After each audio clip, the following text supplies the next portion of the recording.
Deemed medical universities जो अपनी अच्छी एकेडमिक और इंफ्रास्ट्रक्चर के लिए जानी जाती हैं, लेकिन बात की जाए ओवरऑल बजट की तो ये बहुत ज़्यादा महंगी होती हैं। 2024 की बात की जाए तो एमसीसी की काउंसलिंग में 57 डीम्ड यूनिवर्सिटीज़ थीं। ओवरऑल बजट की बात की जाए तो जो सबसे कम फीस के कॉलेजेस थे, 5 इनमें से ऐसे थे जिनका बजट 60 लाख से लेके 80 लाख रुपए के बीच में था और 40 से ज़्यादा ऐसे कॉलेजेस हैं जिनका बजट 1 करोड़ से लेके 1 करोड़ 80 लाख के बीच में होता है। बावजूद इसके जो वर्तमान व्यवस्था है, इसमें बहुत ज़्यादा डिमांड इन डीम्ड यूनिवर्सिटीज़ की देखी जा रही है। ऐसी एक प्रतिष्ठित डीम्ड यूनिवर्सिटी महाराष्ट्र से है, जिसका अधिग्रहण देश के मशहूर उद्योगपति अदानी ने कर लिया है। जानेंगे विस्तार से आज के इस वीडियो में। नमस्कार, मैं हूं Prabhakar Bharti, medical admission counsellor, आप सबका स्वागत करता हूं।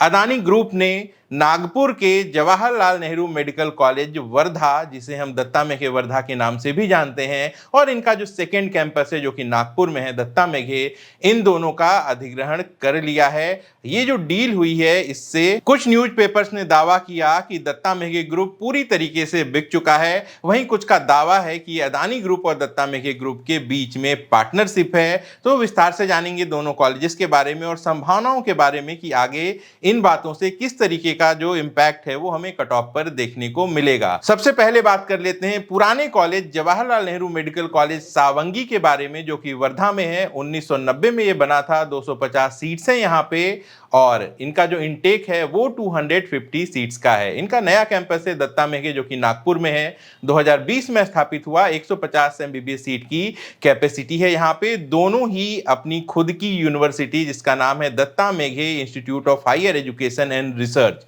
इसके अंतर्गत आते हैं। देखा जाए तो इस यूनिवर्सिटी में टोटल 15 इंस्टीट्यूशंस हैं, जिनमें 5 टीचिंग हॉस्पिटल्स हैं, एमबीबीएस बीडीएस सब मिलाकर। फीस कितनी है? जो पुराना कैंपस है और जो नया कैंपस है, दोनों की फीस 22 लाख रुपए प्रति वर्ष की है। 7.5% की ईयरली इंक्रीमेंट भी होती है यहाँ पे। 2024 के संदर्भ में बात की जाए कि टोटल बजट कितना था, 1 करोड़ 24 लाख का टोटल बजट था। अब अदानी ने जब इसका अधिग्रहण कर लिया है, तो आपको ये बता दूं कि अदानी इस मेडिकल फील्ड में नए नहीं हैं। गुजरात में 2009 में ऑलरेडी अदानी ने अपना एक मेडिकल कॉलेज खोला था। नाम है Gujarat Adani institute of medical sciences. ये पहला पीपीपी मॉडल का कॉलेज था जो कि गुजरात के भुज में खोला गया था। इस कॉलेज में 150 एमबीबीएस सीट्स हैं, कक्ष में स्थित है और पूरे कक्ष एरिया में ये एकमात्र सुपर स्पेशलिटी हॉस्पिटल है जहां मेडिकल में यूजी और पीजी की पढ़ाई होती है। फीस कितनी है? गुजरात चूंकि क्लोज स्टेट है तो गुजरात के लोकल कैंडिडेट यहां पढ़ाई कर सकते हैं। गवर्नमेंट कोटे में जो सीट्स हैं, इन पे फीस 9,74,000 रुपए है। वहीं मैनेजमेंट कोटे में इनकी फीस 20,78,000 रुपए है। अब एक बात तो यहाँ पे तय है कि एक बड़े इंडस्ट्रियलिस्ट ने इसे जब खरीद लिया है, तो यहाँ पे जो बड़े बदलाव हैं वो देखने को मिल सकते हैं। लेकिन एक सवाल जो सबसे पहले मन में आता है, क्या इसकी फीस कम हो जाएगी या फिर इसकी फीस बढ़ जाएगी? न्यूज़पेपर के दावे को माने तो अदानी ग्रुप की तरफ से दावा किया गया है कि फीस को अफोर्डेबल बनाया जाएगा, लेकिन वर्तमान में मेडिकल एजुकेशन में प्राइवेट और डीम्ड कॉलेजेस में जो फीस का स्ट्रक्चर है, इसकी जो हकीकत है, ये आप और हम भली भांति जानते हैं। तो मुझे इस बात की उम्मीद कम ही लगती है कि जो फीस स्ट्रक्चर है, इसमें किसी भी तरीके की कमी देखने को मिलेगी। कुछ एग्जाम्पल से आपको समझाता हूं। अमृता फरीदाबाद, बहुत बड़े पैमाने पे इसका प्रचार प्रसार हुआ, लेकिन इसके पहले साल में ही जो फीस तय हुई थी वो 19 लाख रुपए प्रति वर्ष थी। अगले साल 2024 में यहाँ पे 6 लाख रुपीस पर ईयर की इंक्रीमेंट हो गई।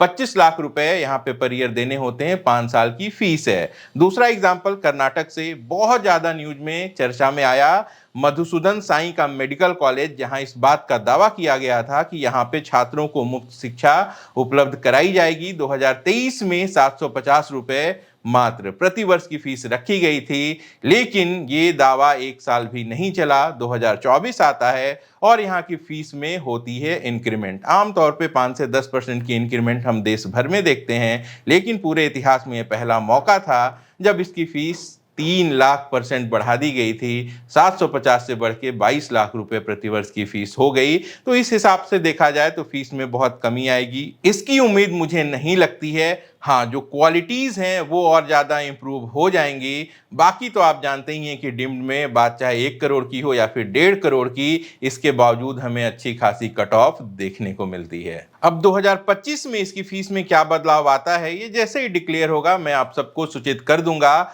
चूंकि बात इस कॉलेज के बारे में हो रही है तो इसके दोनों कैंपसेस के 2024 की कट ऑफ को हम एक बार देख लेते हैं। सबसे पहले पुराने कैंपस जवाहरलाल नेहरू दत्ता में के वर्धा की बात करें तो राउंड 1 में यह 5,11,535 ऑल इंडिया रैंक पर क्लोज हो गया था। स्कोर था 338 का। राउंड 2 में कट ऑफ ऊपर चली गई, 4,62,312 पे क्लोज हुआ। राउंड 3 में कट ऑफ और ऊपर गई, 3,54,641 पे क्लोज हुआ।